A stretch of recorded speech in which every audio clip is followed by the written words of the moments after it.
if you study neurobiology, I think a lot of this comes through in our approach in integral coaching, which is there's a co-regulation that happens between coach and client because we're socially wired as human beings. We're not siloed. And so if we can, in the relationship, actually help to regulate each other's systems so that we can come in and touch some of that frozenness, that can be quite healing.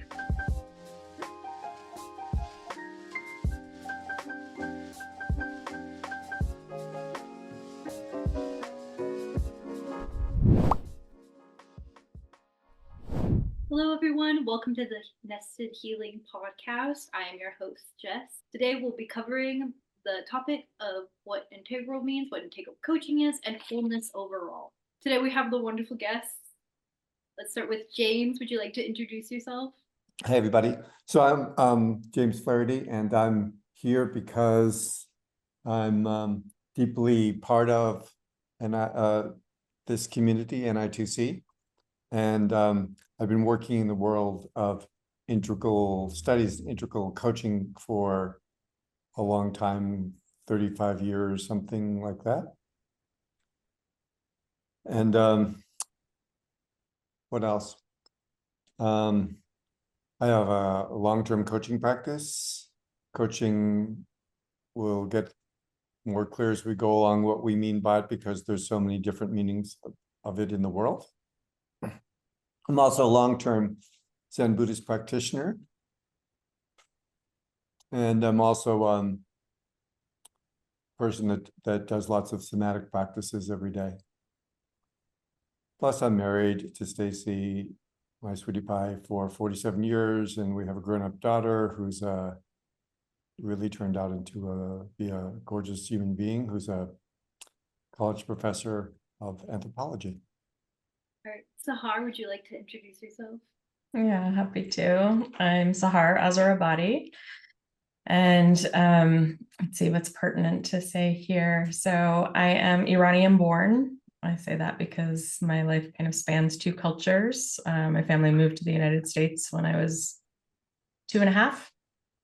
And I spent a long time in corporate. So I was in sales, marketing, business development for about 20 years. And then I came into coaching, found New Ventures West, and got trained as an integral coach. And when James and Stacy were stepping out of the business at New Ventures West, myself and 3 other people at the time stepped into leading the organization and stewarding the work. So I'm on faculty. I teach our year-long course. I practice as an integral coach, avid learner. I find myself in the midst of lots of different modalities and things to get myself into trouble with. And I play piano and other instruments and sing and garden. And I live with my 2 fur babies, Shadow and Paws, in Oakland. Really, really happy to be here. Thank you both for being here. Appreciate you both. And finally, we have the wonderful Jen. Would you like to introduce yourself? Thanks, Jess. Yeah, I'm Jen Evans. I'm the founder of NI2C. I'm also an integral coach trained at New Ventures West. And I think another thing that I'll probably bring in on this episode, also a client of integral coaching. So definitely that perspective has really made me appreciate it as well. And I love that we're sharing about sort of some hobbies and families here. So I live with my 2 daughters who are amazing and so beautifully becoming their own people. It's a gift to watch. Some of our favorite things to do together are playing board games and being in nature.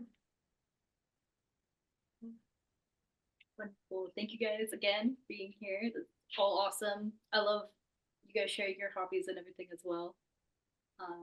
I play instruments as well. I play the saxophone. Oh, how great. Yeah, I played that for like 10 years. So that was fun. Now I just paint.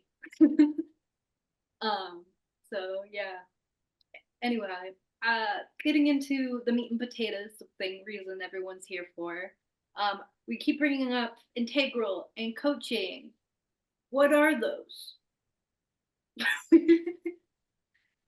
Where do you guys like to start? We can, Sahar and I can talk about this. Jen, of course, can join in. So my understanding of the first person who at least is well known for being the word integral into the world of human unfoldment, human development. And, I'm having a bad day of remembering people's names. Aurobindo, who is a 20th century sage from India. And he wrote a gigantic and important book called Integral Yoga, where he made the revolutionary move, given his culture, to say that yoga isn't about cultivating oneself to take oneself out of the world, but to develop oneself to be more and more part of the world, more and more included in it. Got taken up by lots of people, maybe most famously in the States by Ken Wilber, who's written 30 or so books about it. He's quite the chomper of vast amounts of information, historic, science, spirituality, all kinds of things, and then finds a way to write it in a compelling fashion that people take up. I started New Ventures West, a school that is in San Francisco and also has expressions in different parts of the world, Europe and Canada and South Africa, sometimes other places, sometimes in Singapore, sometimes in South America, because I found that however brilliant anybody's particular way of working with somebody was always limited. Always things got left out. So the example I like to give, Jess, is if you go to the doctor with a sore elbow, the doctor thinks you just are an elbow. They don't even ask you about your wrist or your shoulder. They don't ask you, how do you live? So you could have hurt it. Nothing. You're just an elbow.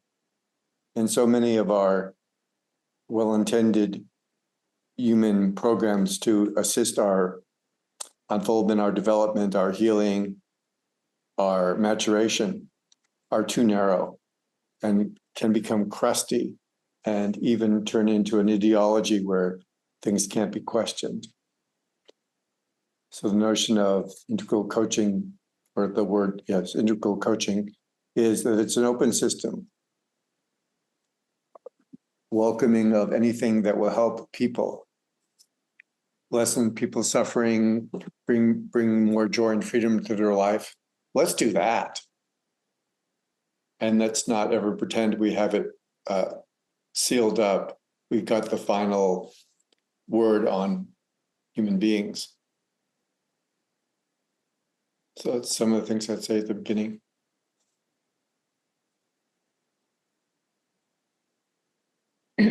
I can say a couple of things. So I think maybe I'll just start with integral coaching. And one way I've started talking about this is it helps us to be in a different conversation with ourselves. Perhaps than we're habitually shaped towards. And what I mean by that is kind of pulling on the thread of what James was bringing about things that are left out. So in many ways, part of my journey was realizing how cognitively oriented I was, both because of family shaping as well as our dominant culture here. And part of what was getting left out for me was recognizing, oh, I have a body, I am a body.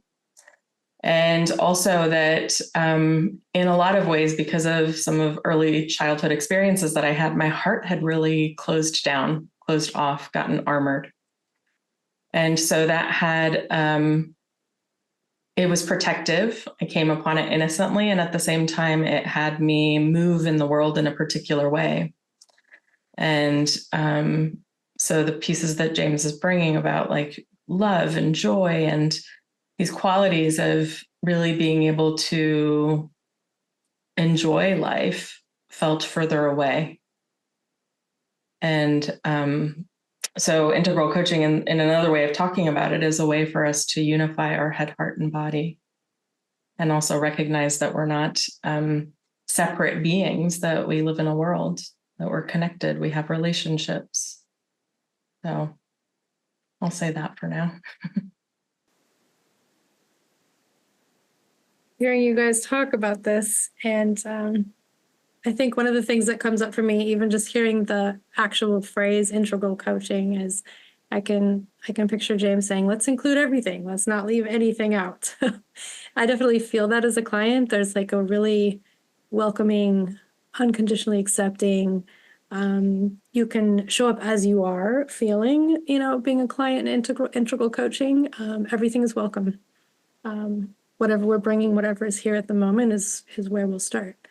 And so I think there's something that feels very expansive, and there's so much possibility that I feel with integral coaching. And I think that experiencing that as a client first before I became a coach brings something special to me working with my clients, and bringing that sort of like welcoming and expansive and possibility field, even to the first meeting. Like I'm already holding that as we start. Maybe I can say something, get the ball rolling on the other word, coaching. So when Stacey and I started New Ventures West in the 80s, coaching was a rare event. And the joke was, if you told somebody you were a coach, they would say, what sport were you a coach? And now I live in San Francisco, and probably every third person is a coach, or in coaching school, or selling people ways to get more clients. It's just everywhere. So it's gotten made into a commodity, which means it's lose a lot of its power and distinctiveness overall. But New Ventures West is keeping it focused. So coaching is, first of all, whatever I say about it is only part of it, right? Because we're saying it's a unfolding living system. So this is just one way of talking about it. So it's a relationship between usually two people. And one person is called the client, and one person's called the coach. Just as a designation. It is like the coach is the all-knowing guide, and thank goodness the client found them, because they were hopeless and useless without it.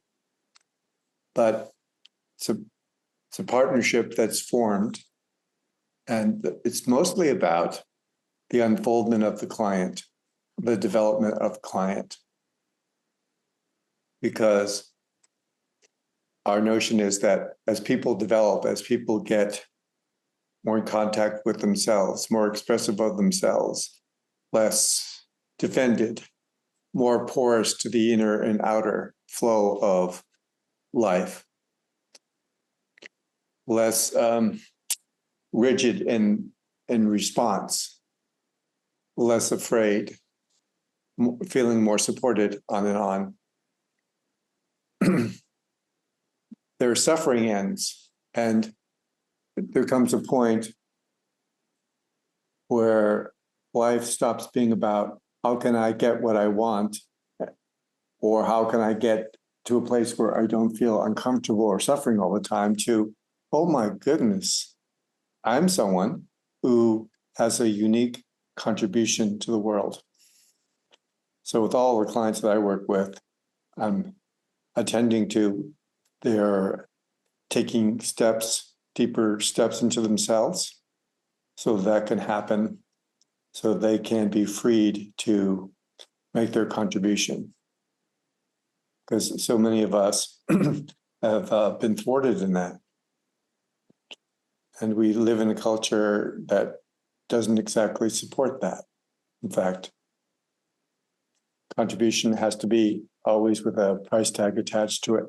I do this because I get money for it, not because it's the inevitable expression of my heart is to bring this to the world. And then there's a whole elaborate methodology. We made it elaborate so that we could take a year to teach people to make a lot of money. That was the idea. Oh, of course, that's a joke. Human beings are complicated. There's a lot to understand about people. For me, coaching has been that. I think I'm also a client. And for me, the ever evolving like methodology of like, okay, so this didn't work. What does work?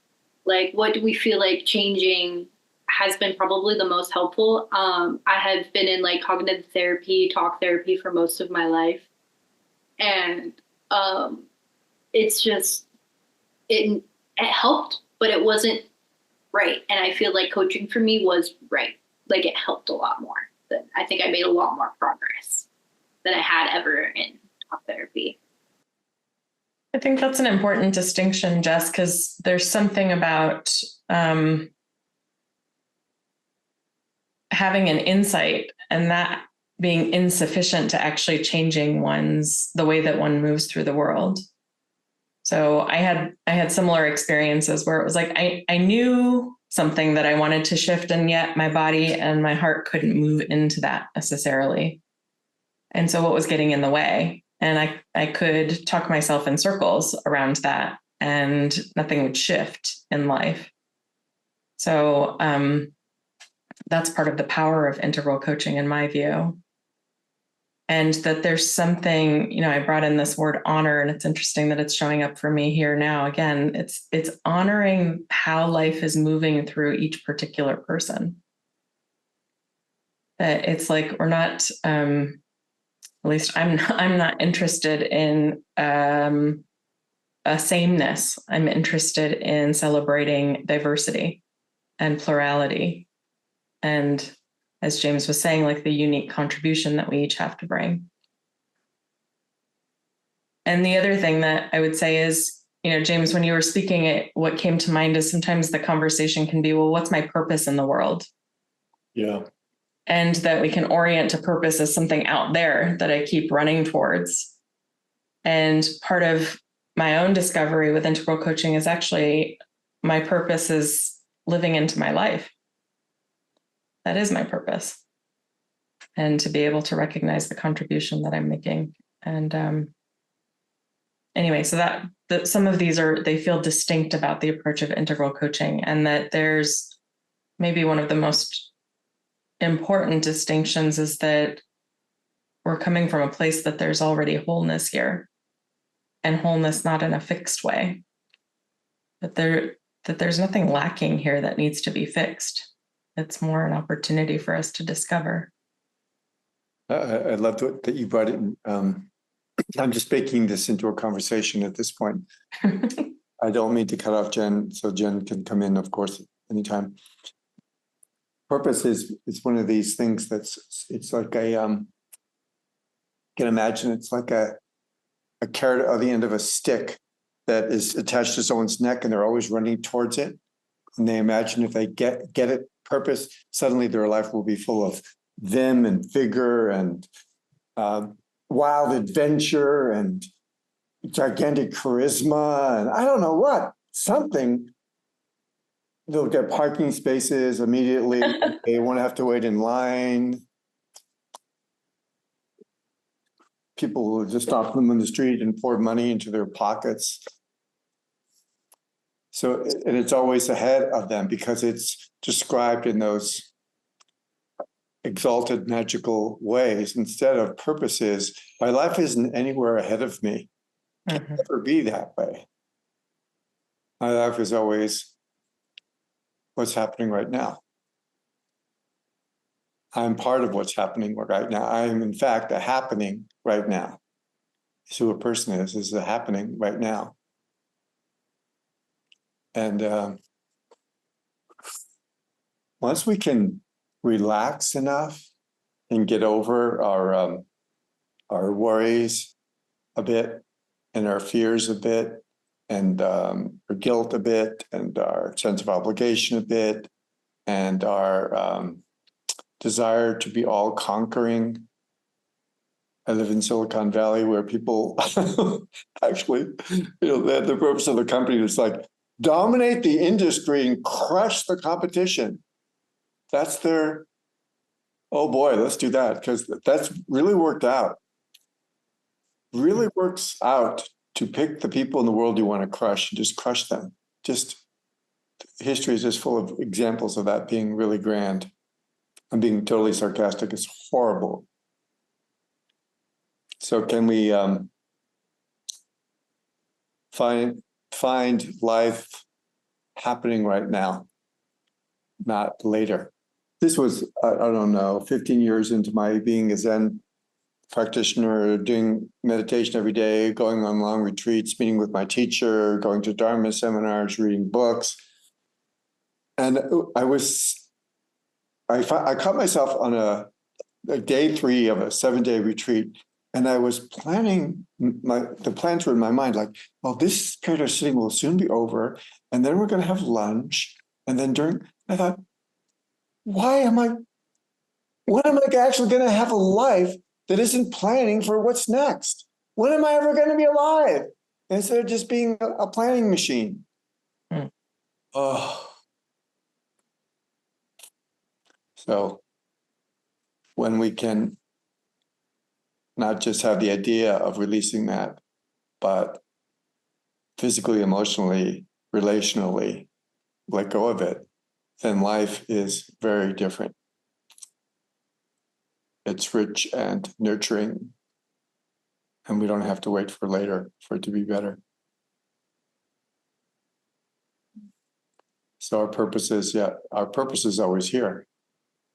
I think another thing I might bring in is sort of looking at the impact of trauma from an integral perspective, and noting that I have several traumatic, things in my past that I've been working through and will probably be working through at different levels for a long time, and that I think some of my habitual ways in the past of dealing with some of those things have been a sort of splitting or a denying or a stuffing or a avoiding or a dissociating, those different types of ways that we try to escape stuff, but being able to include more of myself and be more resourced, like you mentioned, Sahar, about being more in your head and more disconnected from your body. That was my habitual pattern too. And I think, over years of different types of practices through integral coaching, such as like body scan meditations, sensing walks, movement practices to be more in my body, I've been able to actually find that I have more wholeness and resource and ability to settle and regulate and all of these types of things that were here the whole time, but I somehow wasn't in touch with, or I had forgotten, or they weren't in my awareness. And so reconnecting to the parts of myself that I disconnected from felt like a really important part of healing. We could also describe coaching as healing. That as far as I understand, every human being has difficulties in their life. And some of us don't have enough support or enough competence or enough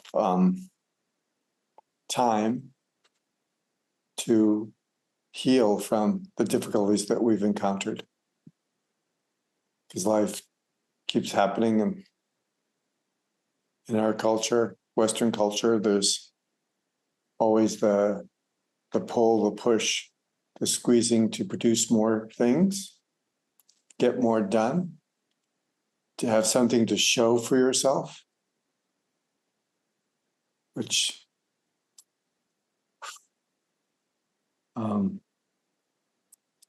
that's one of the things I love about being in nature too, is like Jen and her family, the redwood trees and the blue jays don't have to prove anything. They're not living a legacy.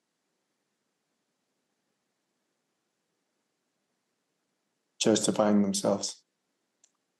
Anyway, because all that's going on, we don't have a way of turning towards whatever it is that's stopped us, whatever it is that's frozen in our body, in mind, and heart. Of course, the world is full of terrible things that have happened to people, keep happening. And having a full response to that is what integral coaching is about. Not just change your thoughts, not just learn to forgive yourself or forgive the other person or some other wonderful and partial solutions. But let's talk about and let's work with the person's entire life. Their inner experience, their relationships, how they are attending to their livelihood, what's their physical surround like, what are they eating, how are they exercising, who's around them, all of it. Because that seems to me, what is necessary to unfreeze the part that's been traumatized. That's one of the main ways I think of trauma is we're frozen, stuck, fixated, and we just work around it. But a lot of our life force is stuck there. I think that James reminded me of something I had a meeting with my integral coach earlier today.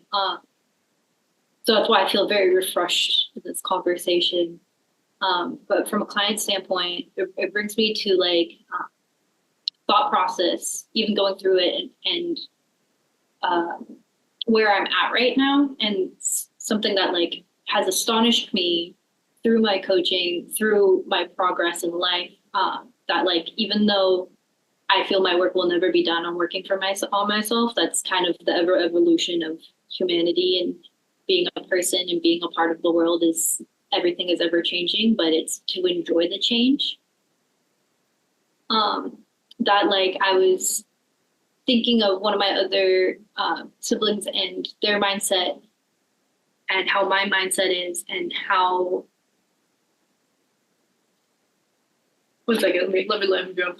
And I was thinking of like the difference in our personalities and the difference in our approach to life and how I can see where they come from. And I very much had a similar one for a very long time, but where I am, and where they are, they're incredibly happy and I'm very happy for them. And where I am, I'm incredibly happy for where I am and the progress that I've made and just how the support through the coaching, through my coach, through my coaches I've had in my past has helped. And just, like I said, I've been in talk therapy for like most of my life. Have had big T, little t traumas. That's what I like to call them. I like to call them big T, little t, because really what trauma is adversity, right? It's like an obstacle in a sort of way, in my mind, from my words and use of the language. It's an obstacle. It's a way of reforming ourselves and taking a minute and being able to process or not process. And how we choose to move forward is up to us. And I think coaching has been incredibly helpful for me to be the person I am. And I'm at the start, I still feel, of like my journey, but I'm so appreciative to have this like methodology to support me, not even to really guide me. I feel like I'm guiding myself, but it's good support to help.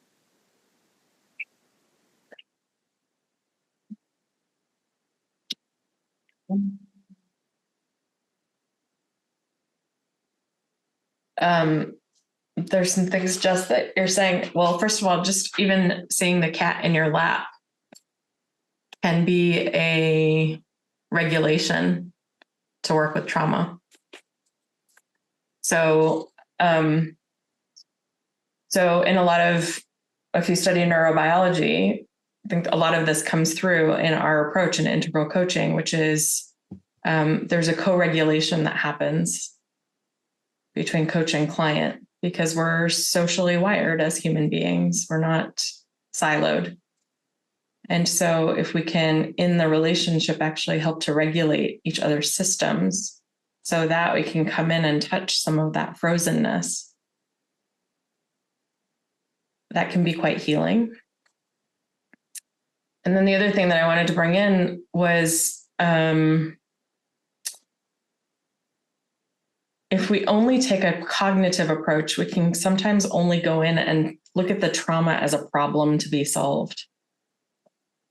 And part of, again, what is helpful and supportive with integral coaching is the fullness of the responses James was talking about.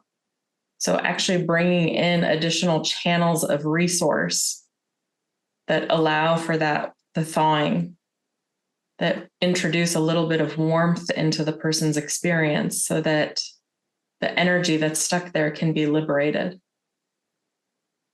And it can be life-giving. So anyway, there's a lot more that I can say about like the particulars of how we work that works with the neurobiology, but I think those are important things to bring in. I want to say something confounding for a second. Maybe confounding. This is in Zen, there's all different kinds of teachers. So in Zen, there's Buddha, but then there's the ancestors, and they're held as equally important. And one of the ancestors is a whole family of practitioners from China.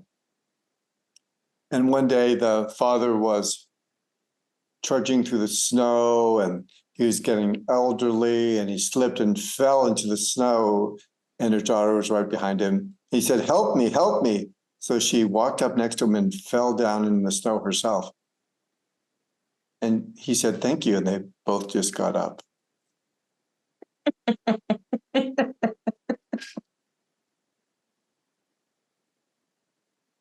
So there's a lot about not being separate that helps with this healing.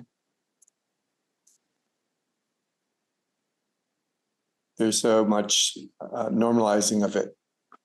There's nothing, I'm not a terrible person because this happened to me, or I'm not outside of humanity or the reach of people because this happened to me.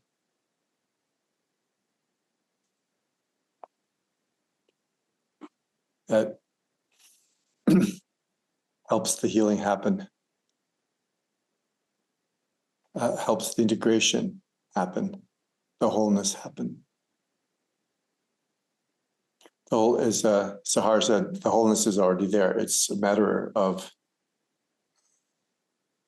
what is it?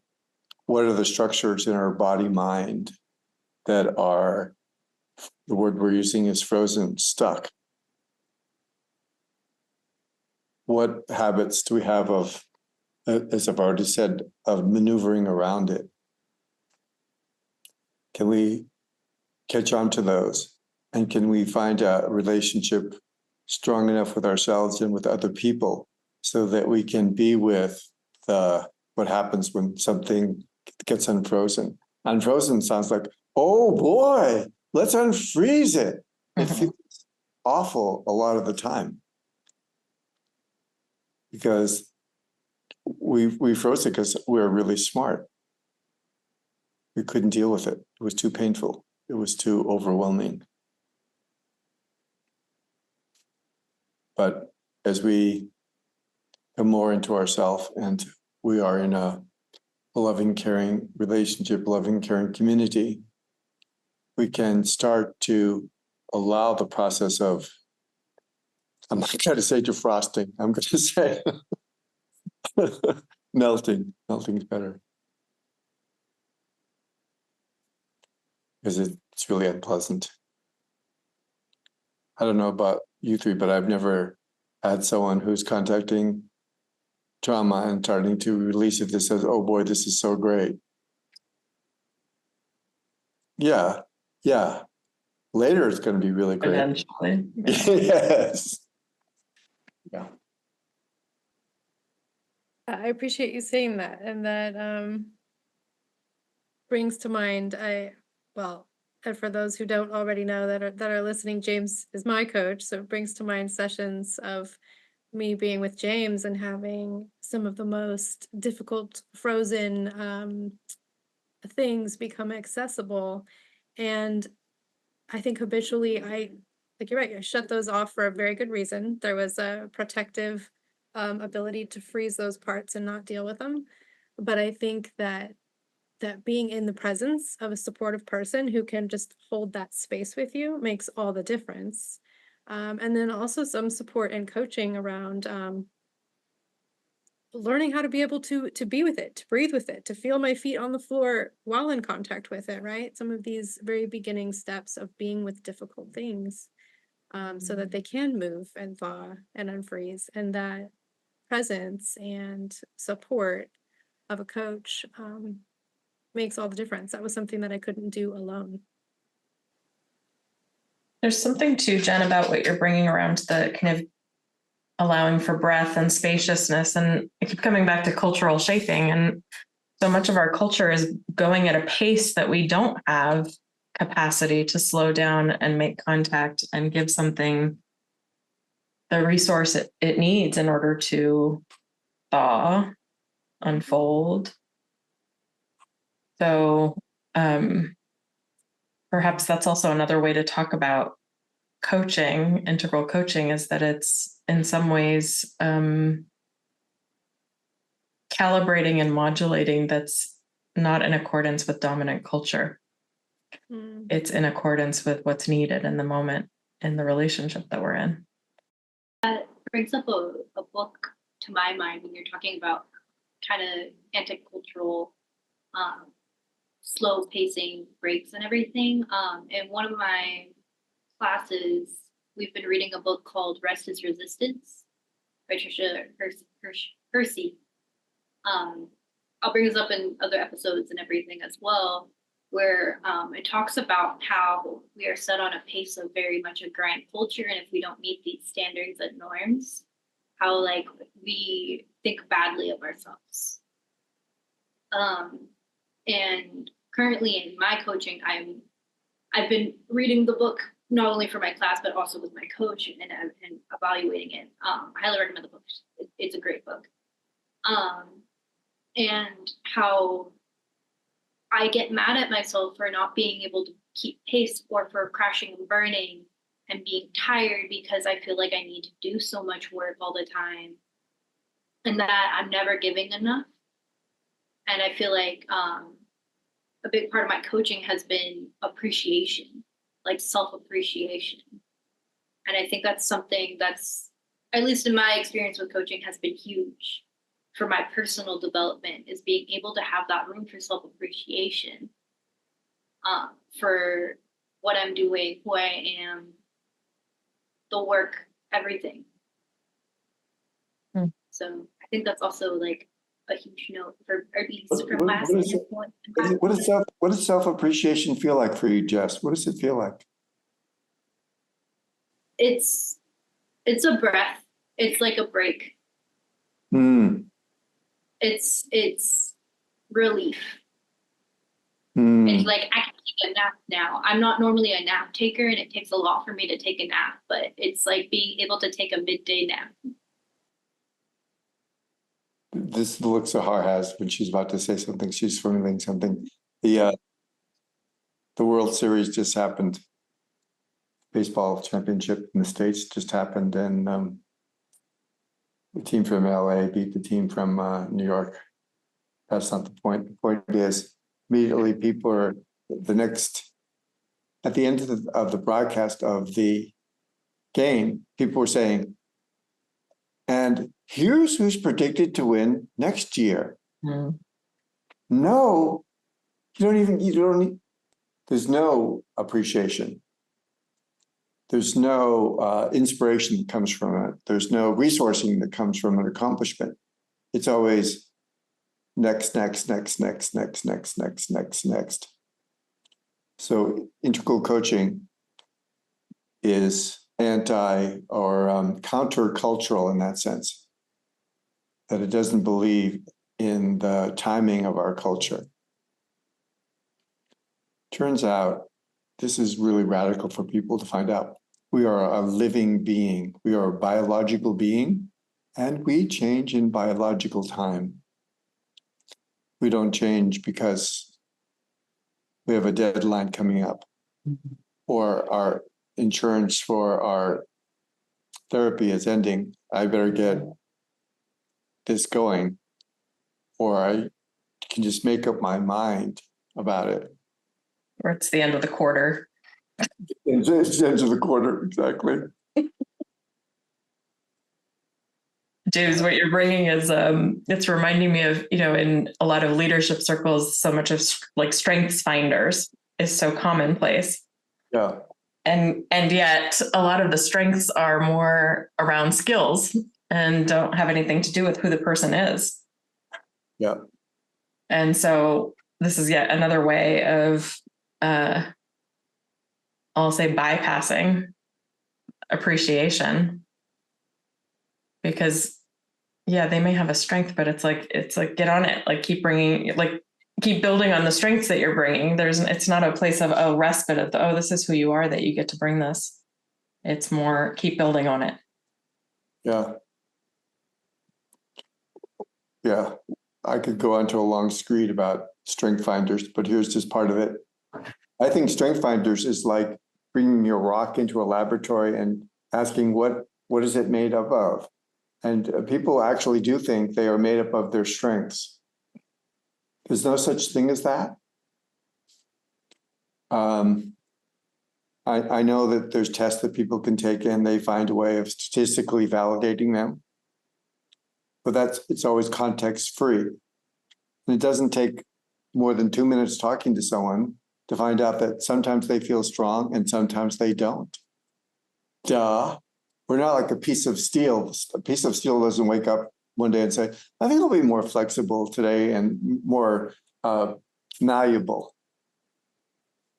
It just is steel. Plus,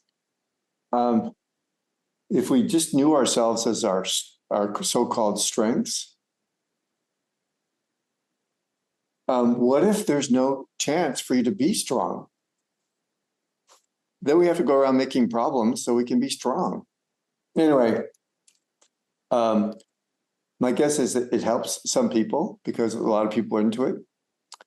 And it's probably a helpful step along the way. I just want us to be alerted to it's not an endpoint, because people are a living system that is always changing. We are a process, not an object. What I was saying earlier about the things I had zero capacity to be with by myself at the beginning of coaching, I now have the capacity to be with myself and for others as a coach and as a mom. And so it's, I think I appreciate the areas that I've grown in and the parts that I've developed over time more than even like my natural strengths, like maybe just my book smarts or something that I might have taken for granted. I think the more that I bring the previously neglected parts of myself in, and I'm living for more wholeness, the more value I feel in myself about that. Yeah. Bringing my heart instead of just my head. Yeah. Including my body as I navigate the world, all of this. Well, yeah. Everyone can tell in 10 minutes of talking to Jen that she's smart. But the other part of being able to convene communities, this is like a superpower. This is like discovering at age 10, I didn't know I could fly. I just fell off the building once and I didn't hit the ground. And that's the other advantage of not believing our strength finders, is because there's other things to find out. And sometimes it stops people looking, stops us from being alive.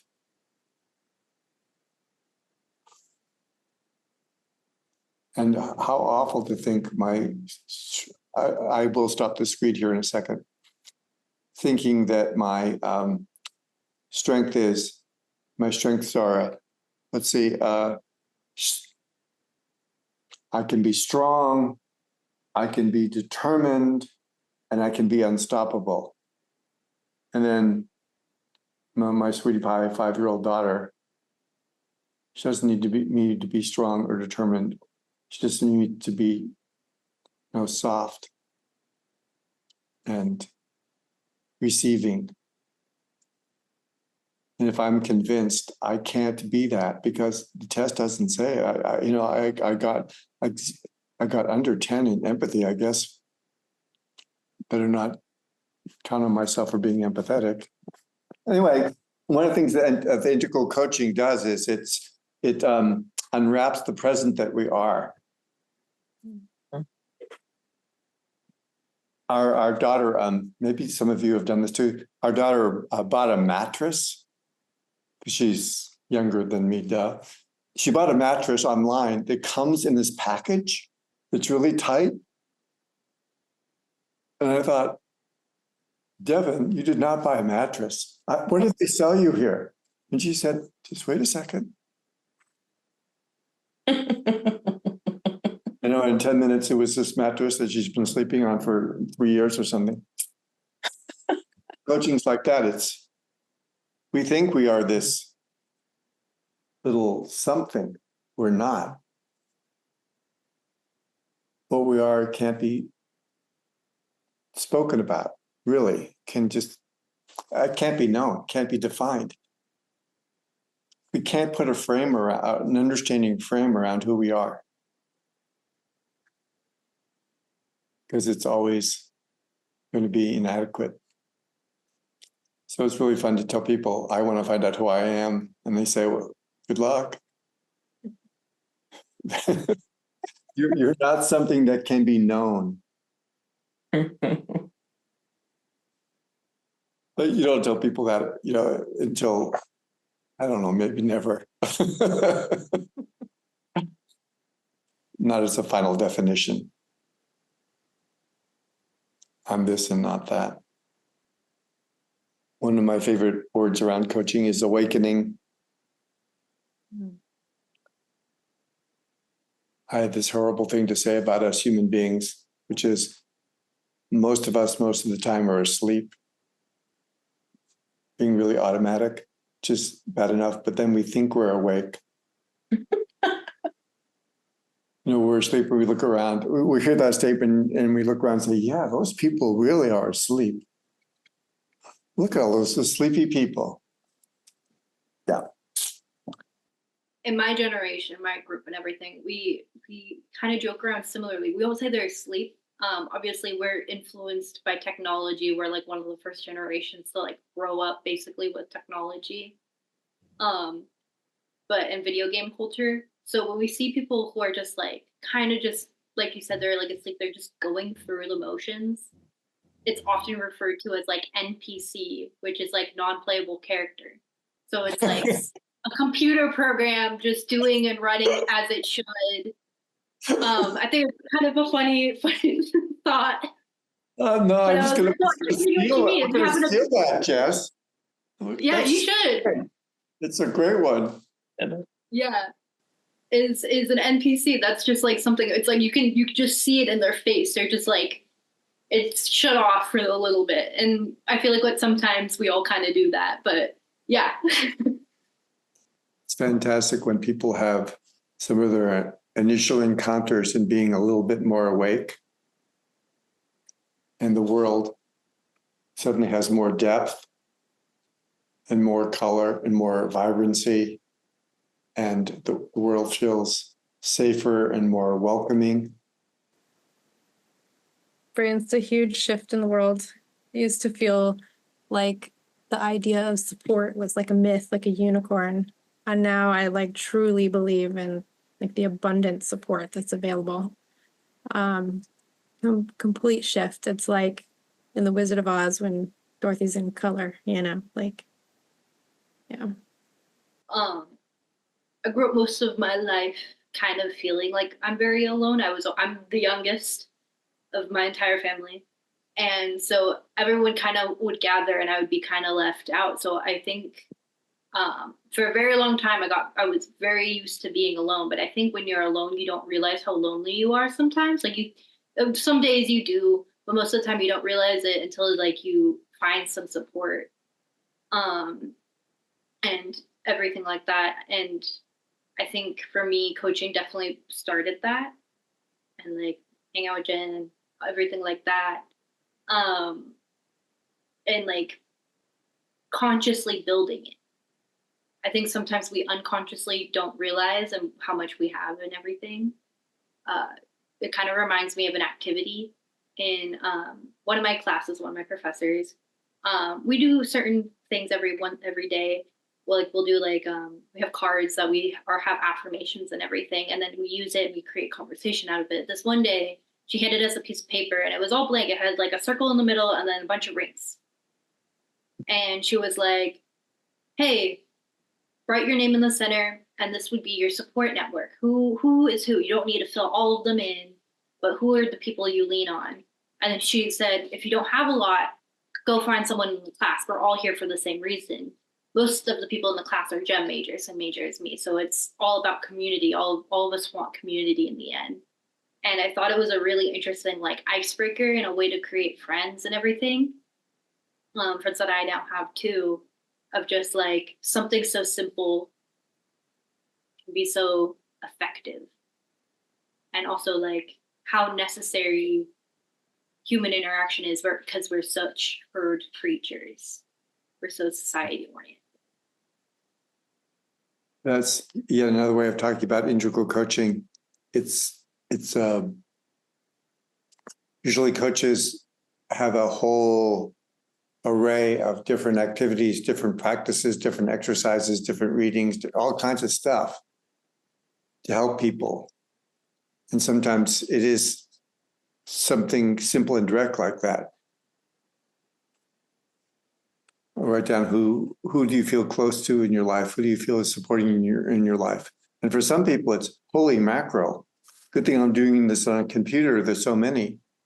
And for other people, it's whoa, I guess I've been kind of busy here getting things done and not paying attention to people either way. So it lets this method be really flexible for the person rather than saying everybody has to learn to do push-ups. If you can't do push-ups, you can't be coached. Or if you can't do this activity that goes with integral coaching, then you're not a good candidate for it. There's room for all different kinds of methods, approaches, activities, depending what the person's ready for. It's like I'm pointing over here because this is where the gym is, where I go. So I have a really good trainer. And she's somebody that if I say I can't do that, she has 10 other ways to do it. Like, oh, you can't do that exercise to strengthen your whatever, your triceps. That's okay. How about this? How about that? How about that? How about so integral coaching is like that. If you don't have that doesn't work for you, you can't do it, it's too hard, doesn't make sense to you, you don't like it, that's okay. There's no force feeding. There's no eat your spinach. Doesn't matter whether you're allergic to it or not. I think it's good for you. This is especially important with people who are recovering from big trauma, because as we've already said, the pacing has to be different oftentimes, but also the sensitivity to what the person can do at this particular moment. I'm also reminded here that so I used to study in a spiritual school that talked about, in a Sanskrit word, bhavana, attitude of the heart. And I feel like once the heart begins to open to support, both with direct relationships, like people that are really in our lives, that we then also begin to see all the other people who in some ways remain invisible that are supporting me. So this spans place and time.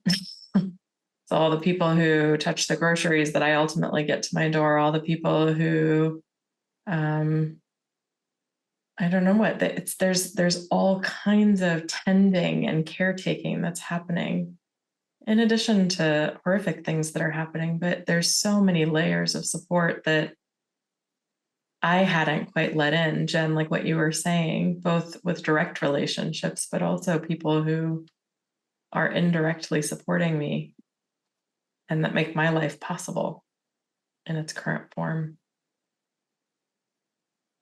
And it has me wonder about what it would be like to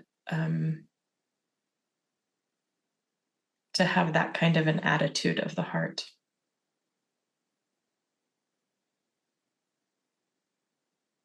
Because this aloneness that you speak of, Jess, is such an epidemic in some ways. The feelings of loneliness, separation. Yes. And what would it be like to really feel the hands of support at our back? I just came back from Copenhagen. It turns out the Danes have been really busy building a beautiful city for me to visit. They have beautiful roads and subway system and gorgeous parks and art museums I can just walk into. There they are. Y'all said, can you turn on some lights? Turns out I can turn on lights. Someone's doing something somewhere to make electricity so lights could be here. Plus somebody invented lamps. Somebody invented Zoom so we could be here. Someone Wi-Fi. Exactly, Mr. Zoom. Mrs. Zoom, whoever she is. Zoom. Yeah. To also see ourselves included in those contributions too. Somebody in this very Zoom invented integral coaching, which we're all connected with to be here today, right? Well, it's such a goofy thing to say invented. You know, I never quite know. Anyway, one of the things I think is really fun when people talk about music, like they'll say, this person invented this kind of music. No, because music was around. So this was just integral coaching started with some ideas about what could help people that were basically speech act theories, how to listen and how to make requests and promises and stuff. And then, okay, that helps partially, turns out doesn't solve everything. And just staying open. So, yeah, people can point to Stace and I started this, and it very quickly got changed by every student who's ever gone through the class and all the different faculty members that have come through. Some faculty members have been there for a long time. Some of them have not been, were there for a small period of time, but everything changed because they were there. The best part of having had the chance to do this with my life is knowing how many people got helped by it. That's the whole point.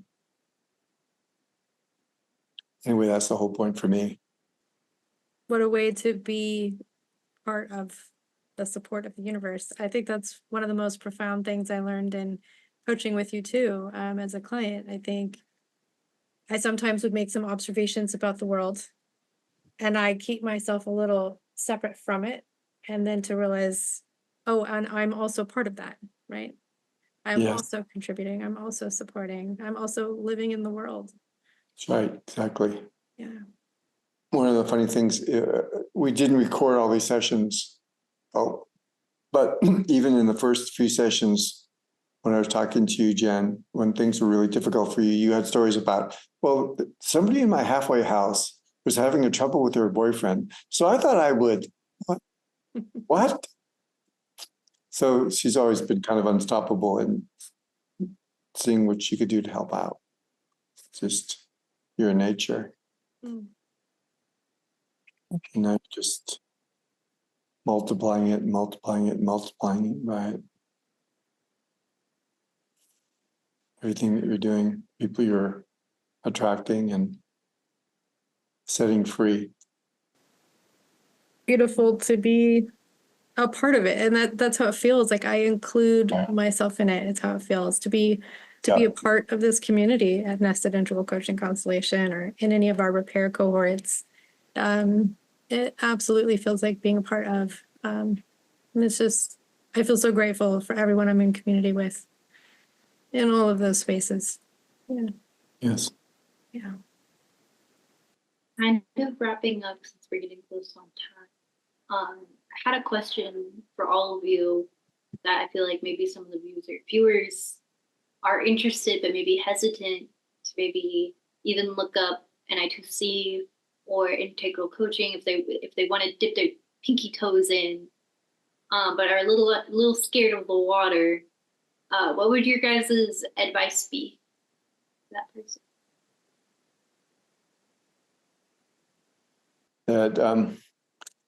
That all human progress, all human unfoldment, all human connection starts with a little leap of faith where we can't know for sure. You know what it's like? You've been dating someone for a while and you're really liking them and you think, oh, can I touch can I hold hands with them? It's a little leap of faith. And that's how we start to get unfrozen. It's that little leap of faith of we don't know how it's going to turn out at a time. Of course, we never know how it's going to turn out ahead of time. But sometimes there seems to be more at risk. We feel more vulnerable. And this is an area where people can feel that they can be easily hurt somehow. So it is really safe and really tender in response to everyone. And it does take a little leap. Yeah, I would say something similar around trusting the longing that's there to be in community or to come into closer contact with themselves or whatever it is that feels like it's sparked an interest. Yeah. And then the other thing that I would say is I think both organizations have different ways of engaging with us. So if live feels like it's not possible, we have different recorded sessions and things that people can engage with as a first step. Or if they want to be in contact with one person where one-on-one feels a little bit safer than larger groups, that's also possible. So I would invite listeners to sense in and see which of these formats feel most possible as a first step, and letting that be the leap of faith. Another thing I would say is there's nothing to prepare or get ready to be able to do a program like this or engage with a coach, that you just start exactly where you are. And so I think I might have had in my mind previously the idea that I wasn't at the place I needed to be at to start the thing I needed to start. I've had some of these types of thoughts stop me from just getting started, but that both, working with a coach through Repair or an integral coach that you could find through Find a Coach on New Ventures West's website. Anyone who's an integral coach is going to want to meet you where you are and start there. So there's nothing to prepare. Thank you all for being here. Thank you all for your advice. Just thank you guys for being you and just everything you do. It was a pleasure having you all and ending the episode. The Enneagram is such an invitation towards wholeness, towards belonging to yourself, and what a gift. So I'd say if you're brand new to the Enneagram, just notice how this is landing for you, because all of that is such good information. One, of course, to help you towards finding what type might be home base for you, but more so just getting to know yourself in a whole new way. And that to me is the gift of the Enneagram and of this community and what this organization is offering.